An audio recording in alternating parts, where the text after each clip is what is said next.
بسم اللہ الرحمن الرحیم بسم اللہ الرحمن الرحیم الحمد للہ وکفا وسلام علی عبادہ الذین اصطفى اما بعد. محترم ناظرین، سلسلہ دروس فقہ المعاملات المالیہ کی آج ہماری چوتھی نشست ہے. جیسے ہم نے پہلے عرض کیا تھا کہ ابتدائی چند نشست میں ہم تمہیدی مباحث کو پڑھیں گے، تو ہمارے جو 4 تمہیدی مباحث تھے ان میں سے ہم نے پہلے 3 مباحث پڑھ لیے تھے: فقہ کا تعارف، معاملات کا تعارف، فقہ المعاملات کا مطالعاتی نصاب. یہ 3 پوائنٹس یا 3 مباحث ہم نے مکمل کر لیے تھے. آج کی اس نشست میں ہم چوتھا پوائنٹ پڑھیں گے جو ہے معاملات کے مسائل کیسے حل کریں. اس پوائنٹ کو شروع کرنے سے پہلے ایک بات ذہن میں رکھنا بہت ضروری ہے کہ اس چوتھے مبحث کے تحت جو ہدایات ہم بیان کرنے جا رہے ہیں یہ صرف اہل علم کے لیے ہیں، جنہوں نے باقاعدہ اساتذہ سے پڑھا ہو، درس نظامی مکمل کر لی ہو اور کچھ نہ کچھ فنی افتاح سے تعلق رکھتے ہوں. تو انہی حضرات کے لیے یہ کچھ ہدایات مرتب کی گئی ہیں، یہ عوام کے لیے نہیں ہے. اور اسی طرح وہ حضرات جنہوں نے باقاعدہ درس نظامی یا دینی کتب جو ہے وہ باقاعدہ اساتذہ سے نہیں پڑھے اور یا سرسری طور پہ خود مطالعہ کیا ہو، تو ان حضرات کے لیے یہ ہدایات نہیں ہے. اس بات کو مد نظر رکھتے ہوئے اس بحث کو آگے لے کر چلتے ہیں. جو موضوع ہمارا ہے آج کی نشست کا وہ ہے کہ معاملات کے جدید مسائل کیسے حل کرے. کہ ایک عالم، ایک مفتی کے سامنے جب کوئی معاملات کا کوئی مسئلہ آتا ہے تو وہ ایسے کون سے مراحل ہیں جن سے گزر کر وہ اس مسئلے کو شریعت کی روشنی میں حل کر لیتا ہے اور اس کے لیے بہتر اور رہنما ہدایات کیا ہے. اس سلسلے میں ہمارے بڑوں اور اکابر نے جو تفصیلات لکھی اور جو بتائی ہیں انہی کو مد نظر رکھ کر انہی سے یہ چند پوائنٹ آپ کے سامنے رکھ رہے ہیں. اس بحث کو کہ معاملات کے مسائل کیسے حل کریں، اس کو ہم بنیادی طور پر 9 نکات میں تقسیم کرتے ہیں. پہلا نقطہ ہے توجہ اللہ، دوسرا نقطہ ہے سوال کا فہم، تحلیل اور فقہی تکییف، تیسرا نقطہ ہے کتاب و سنت سے جواب، چوتھا نقطہ ہے فقہی کتب میں جواب کی تلاش، پانچواں نقطہ ہے فتاوی میں جواب کی تلاش، اور چھٹا نقطہ ہے قواعد اور اصول کی روشنی میں جواب دینا، ساتواں نقطہ ہے فقہی اکیڈمیز کی قراردادیں، اور آٹھواں نقطہ ہے معاصر فقہا کی تحقیقات اور بحوث. نقطہ نمبر 9 ہے پی ایچ ڈی اور ایم فل کے مقالات. انہی 9 نکات سے متعلق چند اہم باتیں اور انہی 9 نکات کو ہم آگے ڈسکس کریں گے انشاءاللہ. جہاں تک پہلے نقطے کی بات ہے توجہ اللہ کی، تو اس کا آسان مفہوم یہی ہے کہ ہر مرحلے میں ایک مسلمان ہونے کی حیثیت سے انسان کو اللہ کی طرف توجہ کرنی چاہیے اور اللہ سے مانگنا چاہیے. خصوصی طور پر جب دینی امر ہو، دینی معاملہ ہو، تو وہاں بطریق اولا جو ہے اللہ کی طرف توجہ بہت ضروری ہے. لہٰذا یہاں اس کو یوں کہہ سکتے ہیں کہ جب کسی مفتی یا عالم کے سامنے کوئی مسئلہ آتا ہے تو سب سے پہلے وہ اللہ کی طرف متوجہ ہو جائے اور اللہ تعالیٰ سے اس مسئلے میں درست جواب کے الہام کی دعا کرے. ایسے مرحلے پر ہمارے اکابر نے اور علماء نے کئی دعاؤں کے اہتمام کی طرف توجہ دلائی ہے. مثلا یہ ایک دعا ہے لا حول ولا قوت الا باللہ، یہ پڑھ لینی چاہیے. اسی طرح اس کے ساتھ ساتھ ان آیات کا ورد کر لینا چاہیے کہ اعوذ باللہ من الشیطان الرجیم سبحانک لا علم لنا الا ما علمتنا انک انت العلیم الحکیم. اسی طرح سورۃ طٰہٰ کی ان آیات کو پڑھ لینا چاہیے کہ قال رب اشرح لی صدری ویسر لی امری واحلل عقدۃ من لسانی، اور یہ دعا بھی بار بار پڑھتے رہنے چاہیے کہ یا معلم ابراہیم علمنی. اسی طرح دیگر جو دعائیں ہیں اس سلسلے میں وہ بھی پڑھ لینے چاہیے. علامہ ابن قیم رحمہ اللہ کے حوالے سے ہیں کہ انہوں نے اپنی کتاب اعلام الموقعین میں لکھا ہے کہ جب مفتی کے سامنے کوئی مسئلہ آ جائے تو وہ صرف اپنے علم پر ہرگز اکتفا نہ کرے بلکہ پوری لجاجت اور حاجت کے ساتھ اللہ سے درست جواب کی توفیق طلب کرے. تو اس سلسلے میں یہ پہلی بات ہے اور کافی توجہ کی والی بات ہے. تو اس طرف بھی ذہن رہنا چاہیے. تو سب سے پہلا پوائنٹ ہمارا تھا توجہ اللہ. اب ہم آتے ہیں دوسرے پوائنٹ کی طرف. یہ ہے سوال کا فہم، تحلیل اور اس کی فقہی تکیف.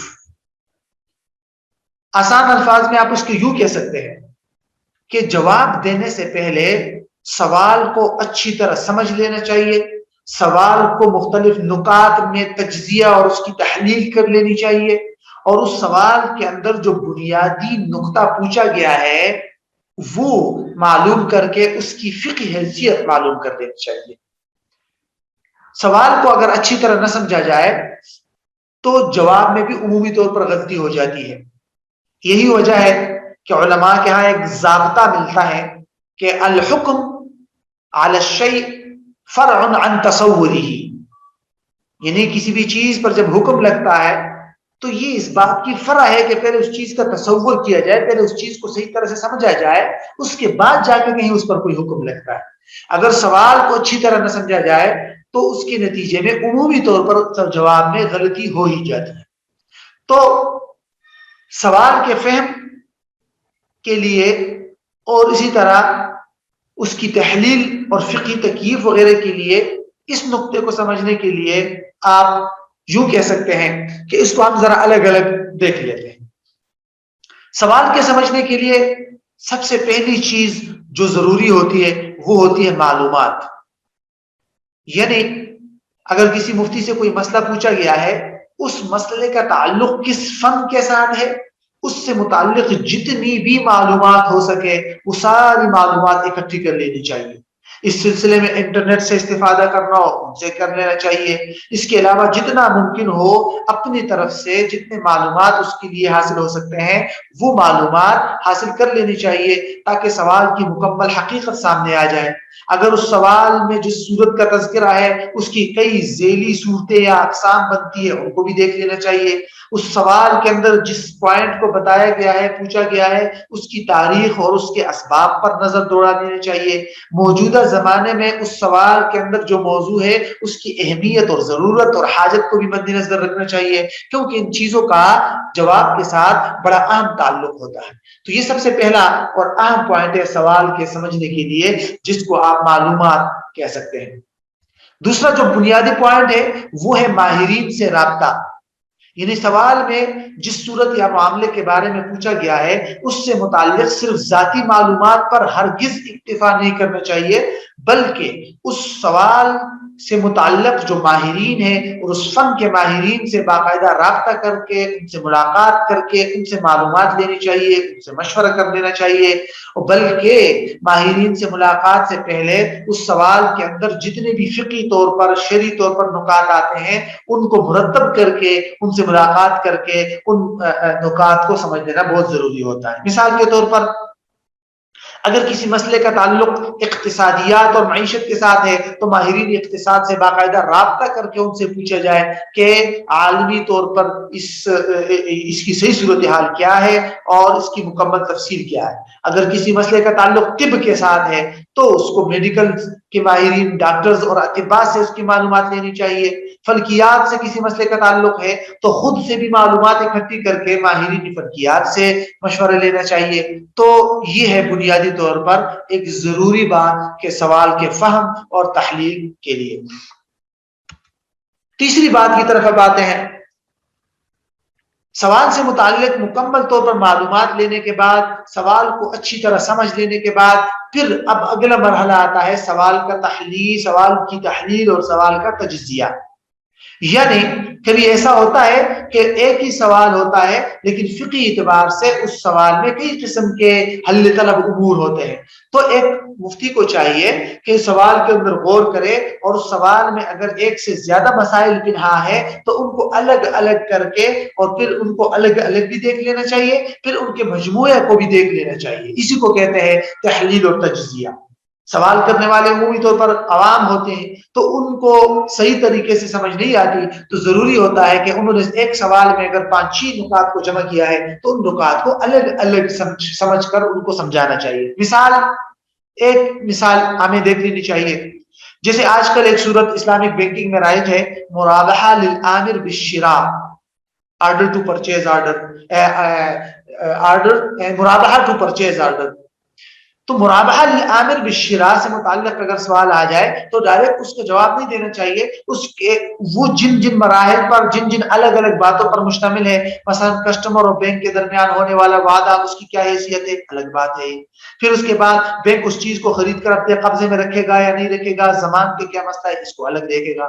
پھر مرابحہ مؤجلہ جو بینک کرتا ہے کسٹمر کے ساتھ، اس کو الگ دیکھے گا. پھر اس کے بعد بینک جو ادار کی وجہ سے قیمت میں اضافہ کرتا ہے، اس کو الگ دیکھے گا. پھر کسٹمر جو بینک جو کسٹمر کو وکیل بناتا ہے، اس کو دیکھے گا. بعد میں تاخیر پر جرمانے والی بات کو الگ دیکھے گا. تو یہ 5-6 نکات ہیں، اس کو الگ الگ دیکھ کر اس کا الگ الگ حکم معلوم کر لینا چاہیے. تو بہرحال یہ خلاصہ تھا کہ تیسری بات کا یا تیسرے پوائنٹ کا کہ تحلیل اور تجزیہ سوال کا یہ بہت ضروری ہے. آخری پوائنٹ اسی دوسرے پوائنٹ کے سلسلے میں یہ آخری بات ہے، سوال کا فہم تحلیل. یہ جب سارا ہو جائے اس کے بعد جو آخری اہم مرحلہ آتا ہے وہ ہے فقہی تکییف، یعنی سوال کی فقہی حیثیت کو واضح کرنا چاہیے کہ فقہ کے اندر فقہاء نے مختلف معاملات کو مختلف حقیقتیں اور ان کی مختلف ماہیتیں طے کر دی ہے. فقہاء نے کچھ کو عبادات کا نام دے دیا، کچھ کو مناکحات کا نام دے دیا، کچھ کو معاوضات کا نام دے دیا، کچھ کو مخاصمات کا نام دے دیا. تو یہ باقاعدہ اس سوال میں غور کر کے دیکھ لینا چاہیے کہ فقہی ابواب میں اور فقہی حیثیت کو اگر دیکھا جائے تو اس سوال کا تعلق کس چیپٹر اور کس فقہی حیثیت یا فقہی تکییف کے ساتھ آتی ہے. کیا اس سوال کا تعلق عبادات کے ساتھ ہے؟ اگر عبادات کے ساتھ ہے تو اس میں روزہ ہے، نماز ہے، کیا کس کے ساتھ ہے؟ اگر معاوضات اور معاملات کے ساتھ سوال ہے تو پھر کس چیز کے ساتھ اس کا تعلق ہے، یعنی خرید و فروخت کا معاملہ ہے، پارٹنرشپ کا معاملہ ہے، یا کیا لیزنگ اور اجارہ کا معاملہ ہے. تو یہ باقاعدہ طے کر لینا ضروری ہوتا ہے. اس کے بعد ہی اس پر حکم لگتا ہے اور اس کا جواب تلاش کیا جا سکتا ہے. جب تک سوال کی صحیح فقہی تکییف معلوم نہ ہو، یہ معلوم نہ ہو کہ اس سوال کا تعلق فقہی ابواب بندی میں کس باب کے ساتھ ہے، تو انسان کو جواب کی تلاش میں بہت ہی مشکلات پیش آتی ہیں. فقہی تکییف کی عربی میں جو ہے یہ ایک تعریف کی گئی ہے.